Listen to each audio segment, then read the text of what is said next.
Hey friends, it's your boy SVH coming at you with today's Bowl of Saki by Hazrat Inayat Khan for July 8th.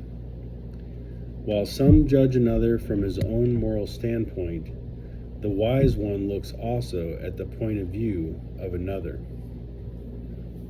So, I like to liken a lot of these teachings to musical terms. That's what really drove me to this path, was the fact that Pure Murshid Hazrat Inayat Khan was a master musician and speaks a lot of spiritual truth in musical terms.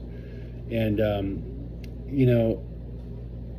when you think of this idea of judging another from your own moral standpoint, the wise one, however, looks also at the point of view of another.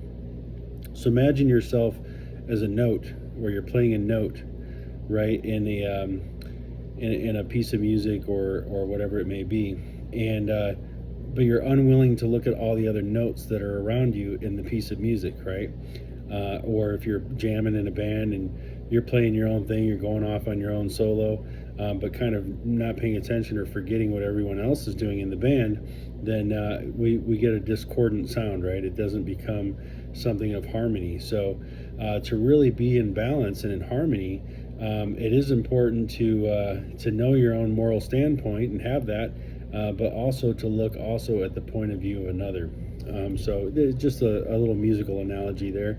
But Murshid really talks about this in depth. He says, a mystic removes the barrier that stands between himself and another person by trying to look at life not only from his own point of view, but also from the point of view of another.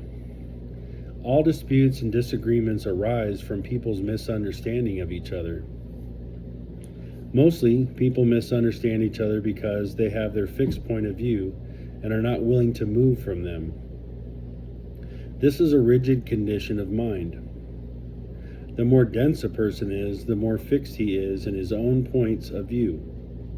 Therefore, it is easy to change the mind of an intelligent person, but it is most difficult to change the mind of a foolish person once it is fixed.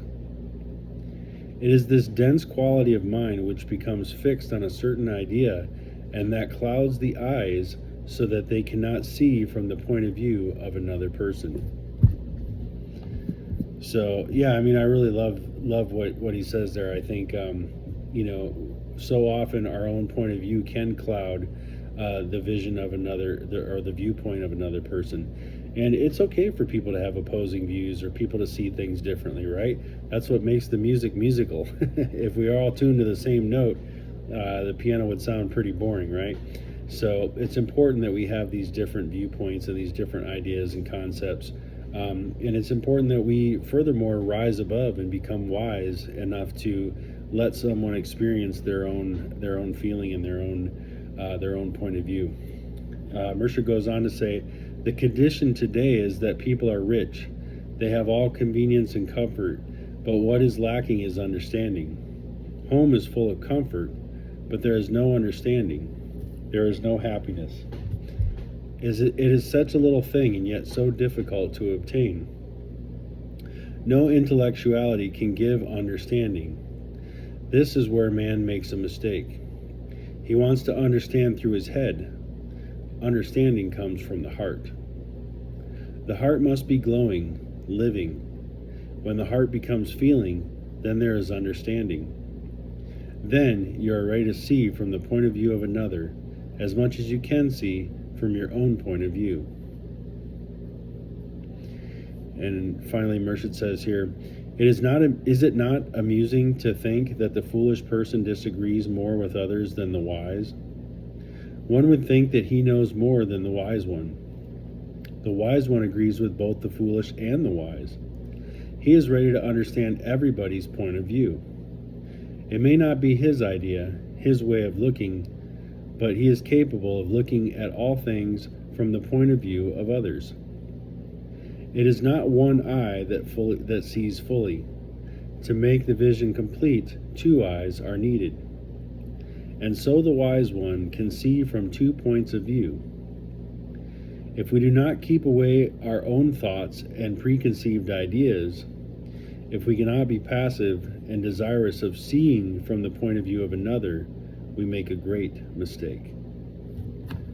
So yeah, just a really powerful one.